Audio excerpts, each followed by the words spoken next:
I get questions from a lot of writers who, they obviously have a natural affinity for writing. They have things they want to say. They also have to pay the bills. They maybe have children to raise or someone that they're taking care of. I think that there's a mythology around serious writers that means that you have to somehow create this monk-like existence where you have long spans of time to write. My life has never looked like that. Every successful person, showrunner person I knew had multiple projects, like 3 or 4 at any one time. You should learn how to write with a day job right now before you ever get your first job, because if you become successful, you're going to be doing 4 things at once. I think the idea that you don't need a day job, I always had my day job, and I feel like in some ways it made me a better writer.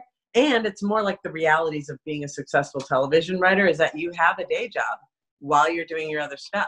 Like I can just hear the brains of people who are in their quarantine situations and they're like, maybe they've read your memoirs or they're hearing you talk about your dad. They suddenly got this desire to write about their family. I just wonder what you might say to people who are a little worried to tell the truth about other people in their lives. Here's what I learned in therapy. You can say, this is what I see and how I feel about it. You don't have to do it with rancor, but you can be honest about your experience. Now, if people in your world have a hard time hearing what you saw and how you felt about it, that's very different than if you came after them.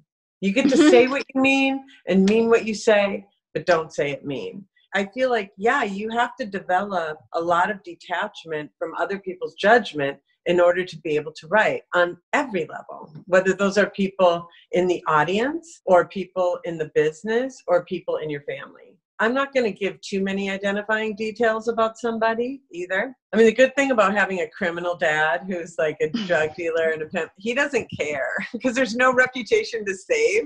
Right. Like I wrote my God's honest truth about him and he's fine with it. You know, it's more people who have an idea of who they are that are trying to hang on to that idea of who they are. Read what you wrote. And then there's like a big canyon between who they thought they were and who you apparently experienced them as, you know, but you can't not write because somebody isn't pleased about it. You just got to know that when you stop people pleasing, people stop being pleased, you know?